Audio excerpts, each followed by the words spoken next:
Larson, the 20-year-old full-season nationwide racer, back on our show. Kyle, so glad to have you here, and glad you're in one piece. Yeah, glad I was able to walk in here. Yeah, thankfully you walked away. What have the days since Saturday been like for you physically and mentally? Well, I was really thankful the fans were, all okay, it seems like, and physically I was fine, or I am fine. I'm not sore at all. Mentally I'm, fine. So just ready to get to Phoenix this week and go racing. Did you want to see the footage when you walked away from that crash? Yeah, I definitely wanted to see the footage after I got out of the care center, but they wouldn't show us just because of the, weren't sure what happened in the stands yet. So, I watched on YouTube on my drive home after the races and was pretty shocked when I saw how bad the accident was. Let's have you walk us through it and tell us what you remember seeing and what you remember feeling on the final lap in Daytona. Okay.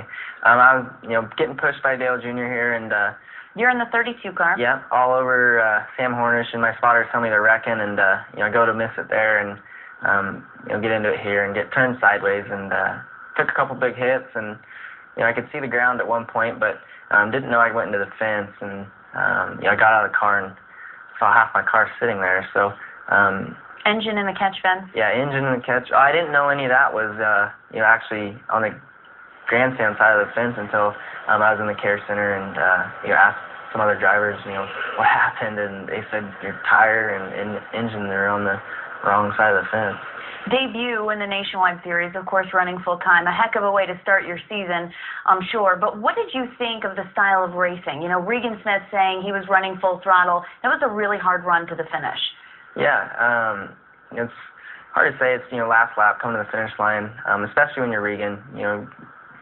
I think you have to do something to try and, block or whatever, but it's hard to say. I had a lot of fun racing that day. The style racing was totally different than what I've ever done. You could two-car tandem, you could pack race. It was a lot of fun. And you were telling me off camera you grew up on dirt, and tough, scary wrecks are a part of what you experienced growing up. Yeah, I wouldn't say it happens all the time, but happens pretty regularly. So, I'm still not scared to go strap into a race car. I know that's the risk we take when we strap in, and but the fans should never be at risk, and just thankfully they were all okay.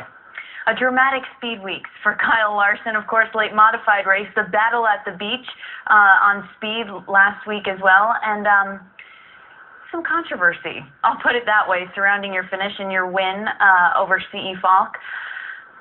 You were telling me something interesting off camera, that you were touted as being the best, and after that finish, that spin that people called controversial, a cheap shot, you felt like people now calling you the worst.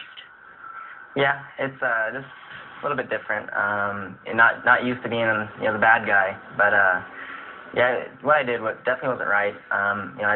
Like I've said in many interviews, I've watched video of Bowman Gray and short track racing, and it seemed like the second place guy always won. So on the last lap, so I thought I was going to do what any other driver would have done, and probably the wrong decision looking back for sure. And hopefully I can gain everybody's respect back later on in the season. We can't wait to see what you do at Phoenix. So glad you're okay. Yeah, thank you. Kyle, thanks for being here.